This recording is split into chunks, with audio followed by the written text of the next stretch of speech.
When she doesn't want to answer a question, her habit is to kind of go to word salad city, and she did that on a couple of answers. One was on Israel. Anderson asked a direct question, would you be stronger on Israel than Trump? And there was a 7-minute answer, but none of it related to the question he was asking. She doesn't have to be flawless, but she has to give you something. I mean, she's like a true double threat. You know, she's terrible on her feet when she gets unexpected questions, and simultaneously, she can't even answer the expected questions. It's nothing, nothing, nothing. You'd think she'd be prepared to do this by now. You know, what's a mistake you've made? Nothing. What's a weakness you have? Nothing. What's the first law you want to pass? Nothing. What's a policy difference between you and Joe Biden? Nothing. Over and over and over. Empty, empty, empty. If she were an animal, she'd be a duck-billed platitude. But look, it's a total word salad. Focused a lot more on Donald Trump, I think it's fair to say, than she did on many specifics in terms of what she would do as president. But she did go into some of her plans for small businesses. Well, I'll just tell you what I'm hearing from people who I have been talking to, and that is that if her goal was to close the deal, they're not sure she did that. And, you know, some people have asked, is she being held to a different standard? Maybe, but that's maybe the world that she's living in. And on the question of who she is, people are understanding that a little bit more, but what she will do, the question about her legislative priorities, name one, there wasn't one. I think that the word salad stuff gets on my nerves. I think that some of the evasions are not necessary. But when she's talking about trying to get you a house, I believe her. Mm-hmm. Kamala Harris participated in a one-person debate last night, and she lost. Okay, she was asked direct questions, and she provided very circular answers. My colleagues Van Jones and David Axelrod and others noted that, you know, she provided word salad answers. And, you know, Anderson would ask her specifically direct questions, and she didn't provide an answer to them. When asked, Anderson asked the best question all night. Why didn't you do this 4 years ago? Why haven't you been doing this? 10-minute answer, didn't answer the question. So what she did last night, I don't think helped her cause at all. I think people were looking for, you know, how are you going to, you heard the one woman, how are you going to make my life better? That wasn't provided. Donald Trump bad is not going to get you to the White House. I hate to break it to you. I think that clip illustrates exactly why Harris is in trouble at this point. And it's something that I don't understand why the campaign does not address. They asked her specifically, where do you stand on the wall? And what does she do? She goes and shifts it right to Donald Trump. Immediately mentions him twice. Right. Within the first 5 seconds, she still hasn't closed the deal. She still hasn't said to people exactly what she would do. In fact, what she should have done in the opening of that town hall is said, I want to tell you what I'm going to do in the first hour, in the first day, and in the first week. And it's going to take me 5 minutes. So, Anderson, you're going to have to sit tight. Here's what we're going to do by 1 p.m. She didn't do any of that. She hasn't told the public step by step what she's about. Let me ask. So first, let's listen to a claim the vice president made about her policy shift on fracking. I've been very clear we could have dispensed with this in 2020. I am not going to ban fracking. I did not as vice president. In fact, as vice president, I cast the tie-breaking vote that now has opened up more fracking leases. And you point out, too, when you were running for vice president in 2020, you were not talking about banning fracking, but... No, Anderson, I pledged that I would not ban fracking. Right, I know. It is not true that Harris pledged in 2020 that she would not ban fracking as president. Her campaign has explained that she was referring to her comments in a VP debate with Mike Pence. But here's the thing about that debate. Nowhere in it did Harris say she had changed her own previous 2019 support for a fracking ban. What she did say in that debate twice was that Joe Biden, the head of the Democratic ticket at the time, would not ban fracking himself. I have the quotes here. She said, Joe Biden will not ban fracking, end quote. And then she said, quote, Joe Biden will not end fracking. He has been very clear about that, end quote. She didn't say Kamala Harris wouldn't ban fracking as president. That made sense at the time. He was the candidate. But contrary to her claim tonight to Anderson, she did not pledge until this year that she personally would not support a fracking ban. Now let's listen to something she said tonight about former President Trump's border wall. Remember, Donald Trump said Mexico would pay for it? Come on, they didn't. How much of that wall did he build? I think the last number I saw is about 2%. It is true Mexico didn't pay for the wall. That 2% figure, though, is at least somewhat too low. Trump repeatedly said on the campaign trail in 2015, 2016, that we need 1,000 miles of wall. And during his presidency, 52 miles of new wall were built where no wall existed before. So even that is more than 5% of his pledge. And he also built an additional 406 miles to reinforce or replace previously existing border barriers. Much of that replacement wall, guys, was significantly bigger and more daunting than the previous barriers. So I think you could argue it should count too. Now, finally, let's play something the vice president said about Trump's 2017 tax cuts. Sadly, Donald Trump, when he was president, gave tax cuts to the richest, to billionaires and big corporations, which added trillions of dollars to our deficit. It is absolutely true that, according to independent analysts, the wealthiest Americans got the biggest benefits from those Trump tax cuts. So this Harris claim is not false. But I think it's worth noting something she didn't mention, and that's that Americans of all income levels got tax cuts from this 2017 law. The Nonpartisan Tax Policy Center found in early 2018 that the law, quote, will reduce individual income taxes on average for all income groups and in all states. The think tank estimated that about 65% of households would get a tax cut in 2018, and between 60 and 76% of taxpayers in each and every state. So yes, indeed, the rich were the biggest winners from Trump's tax cuts, but it certainly wasn't just for the... Take another hour of Kamala Harris. We'd just press play, let her keep going. We'd pay for another hour to let her keep not answering the questions. I think Anderson's asking her, well, why haven't you done it? You've been there for 4 years. Why have you done any of this? And the word salad answer she gave to that was just mind-boggling. I mean, it's blown up the internet, her answer to that question. I think the things that are troubling for people were her responses to, Van said about what you're going to do to reduce costs when they asked her at the beginning. We're hurting economically. She said, I'm going to prosecute corporations. Right? That's not going to lower costs. Oh. How are you going to make things better for me? I'm going to prosecute people. Trump bad is not a message that's going to get her elected. Trump bad message, I disagree with. Republicans would take it. There's something you can point to in your life, political life or in your life in the last 4 years, that you think is a mistake that you have learned from? I mean, I've made many mistakes, and they range from, if you've ever parented a child, you make lots of mistakes too. In my role as vice president, I mean, I've probably worked very hard at making sure that I am well versed on issues, and I think that is very important. It's a mistake not to be well versed on an issue and feel compelled to answer a question. Bitch, I'm out. This I'm out. No thanks, don't mind me. I'ma just grab my stuff and leave. Excuse me, please.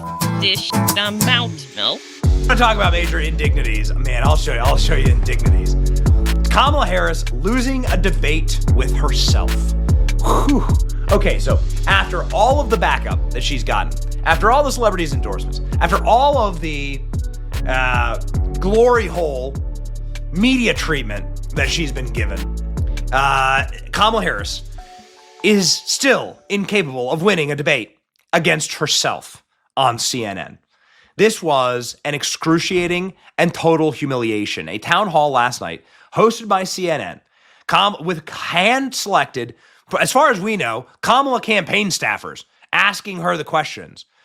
These are Kamala supporters in the audience, hand-picked by CNN to prop up the failing, nightmarish, Hindenburg-level disaster of the Kamala Harris campaign. Handpicked. And Kamala still found it possible to not answer a question, to be a nuclear cringe device, and to start arguing with her own supporters. Oh, it is a delicious, delicious rundown. Check this out. This is amazing. Democrat strategists damning 3-word verdict on Kamala Harris' performance in critical town hall. Oh, yeah, baby. Kamala Harris branded Donald Trump a fascist and got flustered when confronted about whether the border wall was stupid during a high-stakes CNN town hall just 13 days from the election. But it was Harris's inability to provide clear answers on both domestic and foreign policy and trademark meandering responses throughout the 90-minute session That left even CNN's left-leaning panelists ripping her afterwards. Veteran Democrat strategist David Axelrod, who helped get Barry Obama elected and served as one of the top advisors, summed up Harris's performance with the catchphrase of the night, "Word Salad City." Oh, man. Yeah, so CNN bodying Harris like it was a like it was WWE. I can't. These clips are really remarkable. Harris stood before the undecided voters in the swing district of Delaware County, Pennsylvania, where new polls has shown that Donald Trump has taken the lead. Also, Donald Trump taking the lead nationally today at +3 in a Wall Street Journal poll, and unbelievable. While she hoped to gain an edge with undecided voters, and please go out and vote. Forget these polls. Forget this and that. It has to be too big to rig, man. We cannot get complacent. You know, we see this, we see that, and we don't show up. And bad enough, we got to worry about this, and that. We got to worry about counting. Who's collecting and counting? What's going to happen at 3 or 4 o'clock in the morning? So it has to be too big to rig, y'all. We are not against a candidate, as you can see. We are against a corrupt machine, a corrupt system. The Keystone State, via the town hall performance, post-game critiques told another story. The debate against herself was panned as a massive loss for Kamala Harris. But let's continue and begin with the hoaxes against President Trump. Could you imagine telling people that democracy needs to be saved and that you're on the side of democracy and then calling your opponent a fascist? Like, what does that even say about democracy? That like an actual true fascist would be able to get the lead party's nomination. And then if you actually study what fascism means from the follow-up question here is define fascism. Because if you define fascism academically, then what you'd see is fascism is the fusion of corporations and the state in order to oppress people. And there's only one political ideology that supports that. And you can see it in practice. Just look as far as the Twitter files, the Facebook files. Look as far as what they're doing to Elon Musk, the insane lawfare. There's not like a single government agency that isn't going after Elon Musk right now. The actual fascists are Kamala Harris. The correct question. So Anderson Cooper goes, "Is Donald Trump a fascist?" I love these. I love the way that they ask these questions. When did you stop beating your wife? You can't answer that, right? Yeah. Like, so hey, when did you stop beating your wife? Like, you're not allowed to. The bias is baked into the question itself. So the damage is done by the asking of the question. This is how completely cucked Anderson Cooper is. Anderson Cooper got destroyed last night. Of course, he's a little trust fund baby. Anderson Cooper doesn't care. He's a complete bitch. But this is just a grotesque line of questioning to begin. And it's like, it's funny. You have to laugh at it because it just shows the absolute pandering desperation of the corporate press. Here we go. Do you think Donald Trump is a fascist? Yes, I do. Yes, I do. And I also believe that the people who know him best on this subject should be trusted. You believe Donald Trump is anti-Semitic? I believe Donald Trump is a danger to the well-being and security of America. What is fascism? Is the correct next question. Okay, you just called your opponent a thing. Define it. What is it? Because fascism definitionally is exactly what the corporate Democrat Party is doing now, and has completely and totally fused with corporate America in order to oppress the rest of us. So the two biggest forces in a country, massive multinational corporations plus the federal government fusing together to oppress us. That is the definition of fascism. Talk to any political academic. Which party does that sound like? Exactly. The Fortune 500 CEOs, which parties do they align with? The banking system, the judicial system, Hollywood, entertainment, music industry, sports industry. What are they all run by? You tell me who's fascist. You jackals. Luckily, we have the people on our side, and that's all that matters, actually. Kamala Harris refuses to answer if she is for a wall. This is the most humiliating clip of the night. She's said, you called the wall stupid and said you wanted to tear it all down. Now you say you want to build more wall. What the hell's wrong with you? Under Donald Trump, you criticized the wall more than 50 times. You called it stupid, useless, and a medieval vanity project. Is a border wall stupid? Well, let's talk about Donald Trump and that border wall. But you're agreeing So to a come bill on. that would earmark $650 million to continue building that wall. I pledge that I am going to bring forward that bipartisan bill to further strengthen and secure our border. Yes, I am. And I'm going to work across the aisle to pass a comprehensive bill that deals with a broken immigration system. I think Jackson's question, part of it was to acknowledge that America has always had migration, but there needs to be a legal process for it. People have to earn it. And that's the point that I think is the most important point that can be made, which is we need a president who is grounded in common sense and practical outcomes. Like, let's just fix this thing. Let's just fix it. Why is there any ideological perspective on it? Let's just fix the problem. To fix the problem, you're doing this compromise bill. It does call for $650 million that was earmarked under Trump to actually still go to build the wall. I am not afraid of good ideas where they occur. So you don't think it's stupid anymore? I think what he did and how he did it did not make much sense because he actually didn't do much of anything. I just talked about that wall, right? We just talked about it. He didn't actually do much of anything. But you do want to build some wall. I want to strengthen our border. I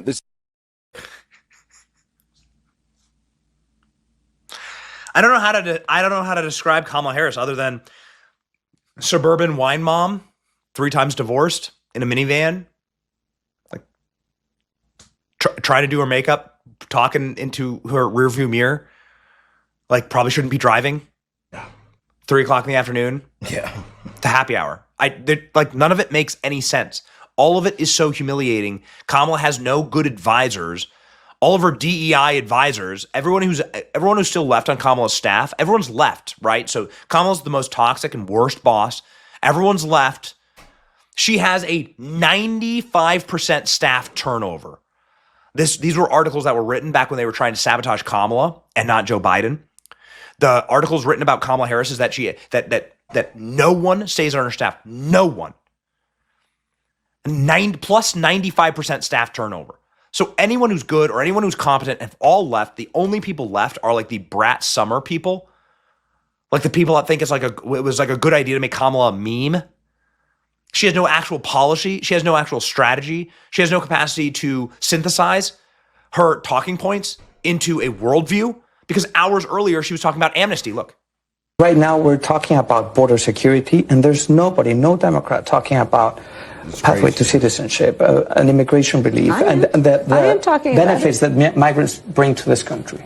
Oh, but there's no question that migrants bring. America is a country that was built in part by immigrants. But people are concerned about their TPS, their DACA, we're talking about mass deportations. I'm not talking about. What do you stand on mass deportations? What's your stand there? We need smart, humane immigration policy in America that includes a pathway to citizenship. I'm surprised Kamala Harris didn't answer by saying, "Are you okay? Are you okay? I love you back." We love Kamala Harris's Latinx. You could tell she was so close to doing the accent. She was so close. You could tell she was like, oh, it was like everything inside of her. She was like trying to hold it back. She was so close to doing the accent. I love you back. See, I love her Latinx accent. Oh, okay. So an hour earlier, she's saying she wants full amnesty for 30 million illegals. And then the next hour on CNN, she says she wants to build the wall. Got it. Ladies and gentlemen, this one's really tough. Last night, we led the entire stadium in a Christ is King chant because Kamala Harris kicked out a Christian from her rally for yelling Jesus Christ is King. Now, I don't know what faith Kamala Harris is a part of. I don't think it's the Christian faith. I got to be perfectly honest with you. I see no indication of that. I mean, there's plenty of videos of her celebrating Kwanzaa. I don't know what Somebody should ask, quite frankly. I don't know. Okay? I don't know. I know her mother was Hindu. I know she married into a Jewish family. But Kamala was asked about her faith last night. And I got to tell you, we want to talk about an answer that was lacking. She was this close to saying, you're not welcome here, right? Remember that she did that with a Christian at the rally. Someone yells, Christ is king. And she goes, you're not welcome here. You need to go to the other smaller rally down the street. Oh, okay. Well, thank you. When somebody shows you who they are, believe them. Here's Kamala Harris last night. What exactly is your faith about? Here we go. But I just called him. I needed that spiritual kind of connection. I needed that advice. I needed a prayer. And there's a part of the scripture that talks about Esther and a time such as this, and that's what we talked about. And it was very comforting for me. And do you pray every day? I do pray every day. I do pray every day, sometimes twice a day. I grew up. So we grew up a little neighborhood church in Oakland, 23rd Avenue Church of God, and I was raised to believe. This one was a fraud, man. I'm sorry, y'all. This one was a fraud, man. And it kills me how they continue to just let her play in people's faces, man. And there are some people glued to the screen like, oh, really, Kamala? Oh. This is pathetic, man. You know?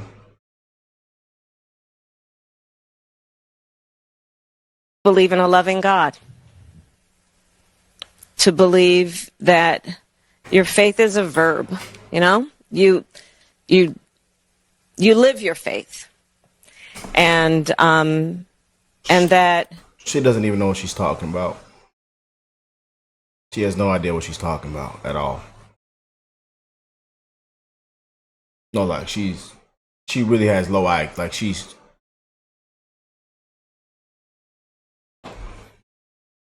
I got to watch my words on here before they take my video down, so you know. That the way that one should do that is that your work and your life's work should be to think about how you can serve in a way that is uplifting other people, that is about caring for other people.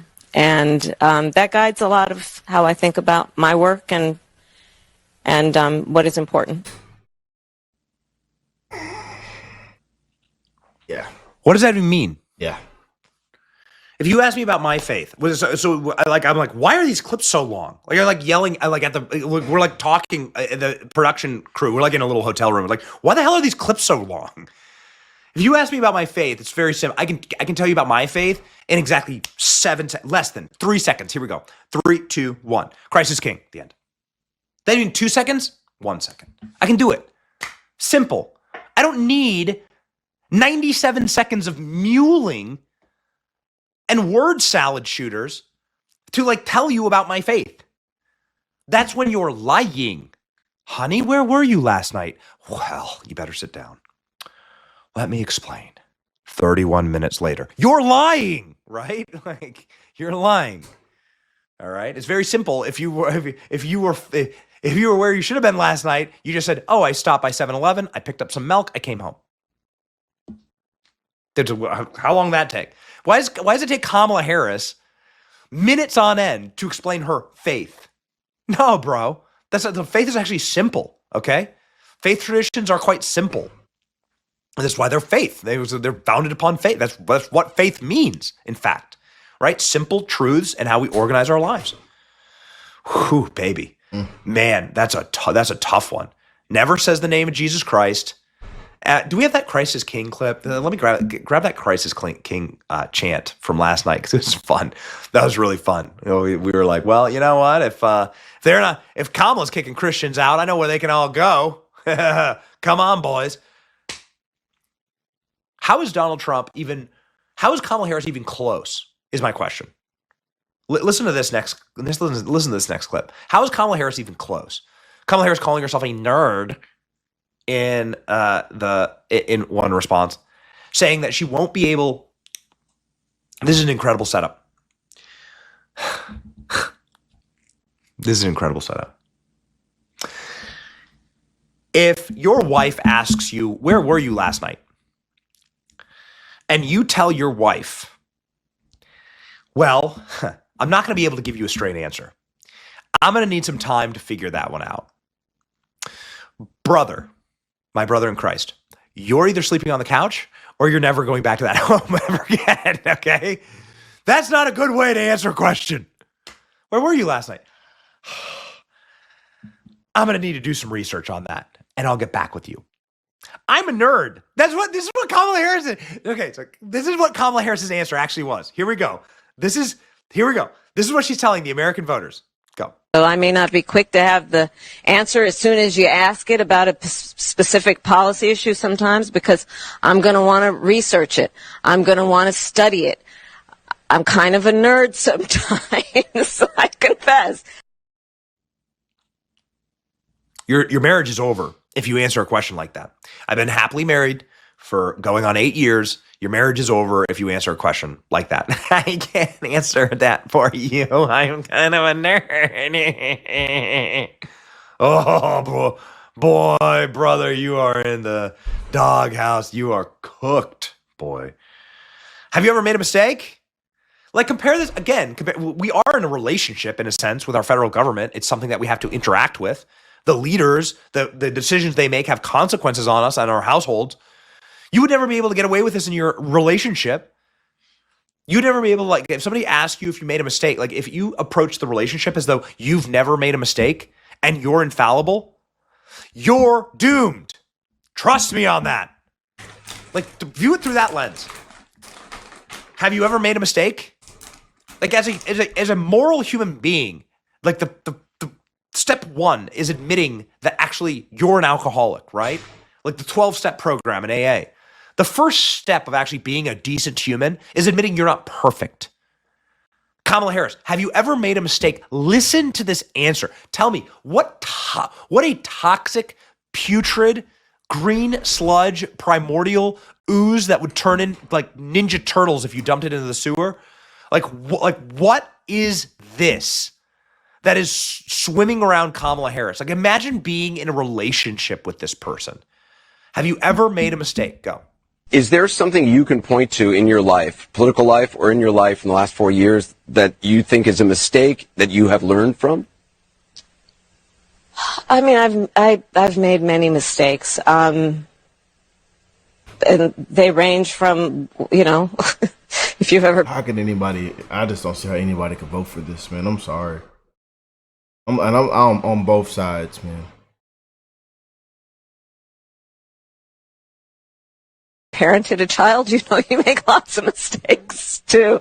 In my role as vice president, I mean, I've probably worked very hard at making sure that I am well versed on issues, and I think that is very important. It's a mistake not to be well versed on an issue and feel compelled to answer a question. It's a mistake not to be well versed on issues to answer a question.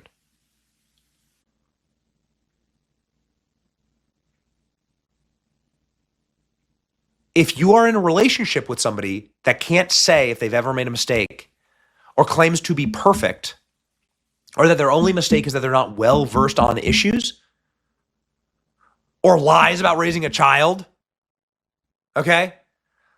Lies about raising a child, and we'll get to Doug Emhoff in a second. Believe that. Kamala Harris doesn't have kids. She doesn't have kids, all right? That's just a matter of fact. That's a choice. Would you lie about that? What are you talking about? Julie Kelly making such a great point the other day on the program that is why she's so cruel and indifferent when other people's children get murdered. And that's why parents have such a visceral reaction to Kamala Harris. If you support Kamala Harris, I mean, parents, there is no reason that if you're a parent, this should be like the screaming red warning sign. Not to support somebody like this who cackles and laughs when confronted with the death of people's children, as she was confronted on Fox News. Remember how she said she's sorry about the death of people that were killed by criminal aliens. But Kamala goes, but You seen her laughing in the FEMA meeting during the hurricane. I mean, everything's a joke, y'all. Everything's a joke, and it's just.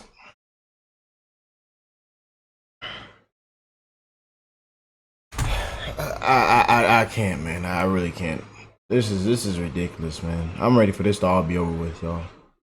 You know, anybody that is still voting for this, we know why. You just either hate Trump, you're pro this, somewhat pro black, pro identity politics. You know, orange man bad. You know, you still believe in that Project 2025 crap, the racist crap. But I hate to break it to people, man. This lady's incompetent. The Democrats could have did better. I would be so happy if they would have just got a fresh, new, better ticket. They could have threw Hillary in that hot sauce bottle on there. I'm just saying, man. But now you see why they're sounding the alarm. Why CNN is sounding the alarm. While people on MSNBC, CBS, everywhere, now they're sounding the alarm. Because everything that everybody's been saying, she's making it clear. Worse and worse and worse and worse.